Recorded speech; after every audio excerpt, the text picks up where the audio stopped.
I'm going to show you the revolution by Little Giant ladders. There are two things to remember to make this ladder operate. The hinge creates the shape of the ladder.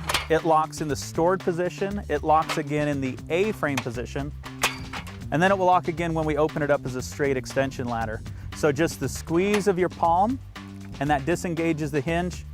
Move it to the next position, and those will lock automatically. Always double check to make sure those are fully seated before climbing the ladder. And just like that, we've made an A-frame. The rock lock is one of the new innovations to the Revolution, and just by squeezing those in at the bottom of the rock lock, that'll disengage that pin and then adjust it to any one of these 1 foot intervals. I find that if I lean it to the side, let gravity do some of the work, that makes that job easier, and rock that back into place. Then we come over to this side, do the same thing, just squeeze those rock locks at the bottom and raise or lower to these 1 foot intervals. Again, make sure that those rock locks are completely seated before climbing the ladder. Remember that it's double-sided. This Revolution has a 300-pound capacity. That's a Type 1A rating. But because it's double-sided, that's 300 pounds on each side at the same time. Because these legs are independent, we can offset one side. So if I bring this side down, this is where I can use it on a hillside or sloping ground. Again, rock that rock lock into place. And now it's ready to be set up on a staircase, on a porch, a hillside, really any kind of unlevel ground. And find the position of the 1 foot intervals on this side, working with the 1 foot intervals on the opposite side, and we can use it on just about any unlevel surface. To accomplish that 90-degree angle to get you close to a tight corner, we find that putting it in this position will help you get close to a wall or a window and not leaning the ladder against something, but right up next to it, which is a great way to get inside tight corners. You'll climb up this side and you'll get right inside those tight corners. The easiest way to make it into an extension ladder, again, is simply by pushing in the palm buttons and creating the shape of ladder first. Doing this in the ground or on the grass is always the best. Make sure that that hinge is completely seated. It's locked into place. And now we're going to telescope the legs to create the desired length.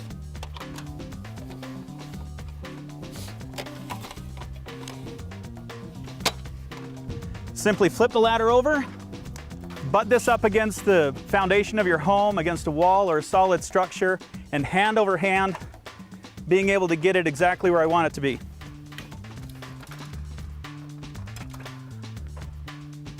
Just reverse the process when you're done.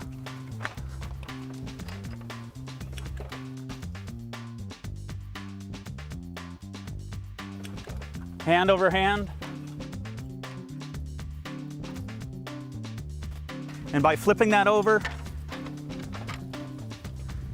and telescoping these legs, I can put it back into its storage position.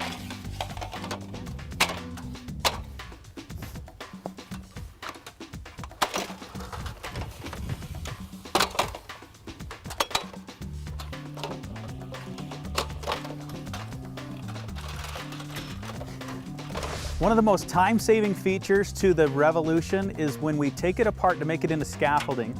All we do is unlock those rock locks, again, lean the ladder to the side, and take these legs completely off.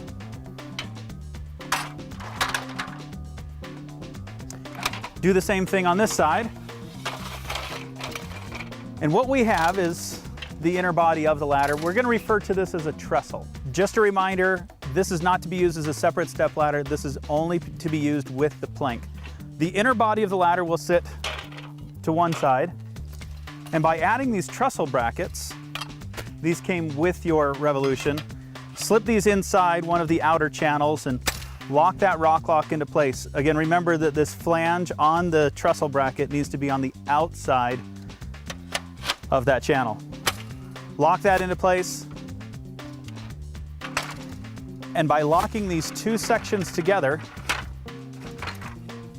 we've just created a second trestle, and these rungs will line up with each other. You could use a 2x12 piece of wood, lay it across the rungs, or now would be the perfect time to get a Little Giant plank if you haven't already. Lay that across the rungs, and now you have a safe, stable walking surface. One more reminder about this plank. When you're walking across, whether it's a 2x12 or a little giant plank, don't use the top rung to walk on. You could use it up here as a chop saw or workbench. If you're using this as a scaffolding to walk on, use it at least one rung or further down to be safe. To put it back together, you simply remove the plank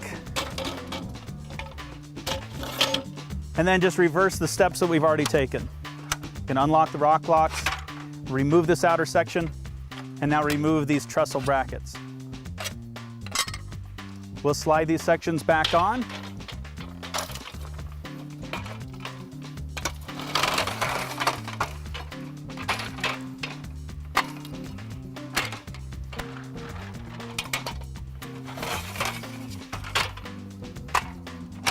And then we can put it away.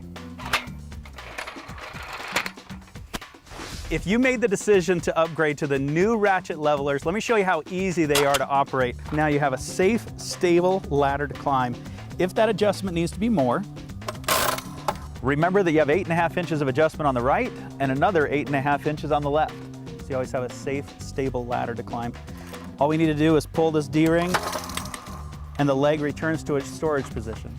To extend your ladder with the Ratchet Levelers, again, we just go right to the hinge, disengage the hinge, lay it flat into your grass or your surface,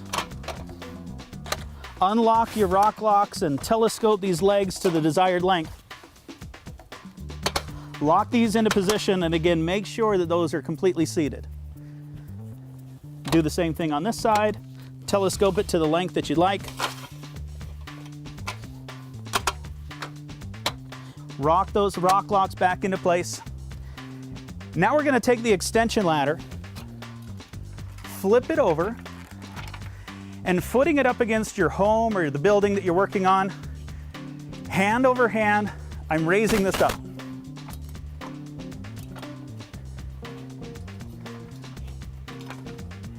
Now I can lean that extension ladder up against my home or my building.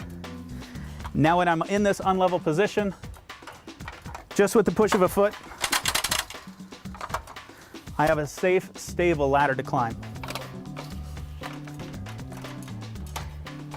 To bring it back down, we just simply reverse the process, pull this D-ring, and that leg will slide back up into its storage position. Put this ladder up against a safe, stable surface, and again, hand over hand, bring that back down to the ground or the floor. Flip that over and reverse the process of bringing these legs back to their storage position.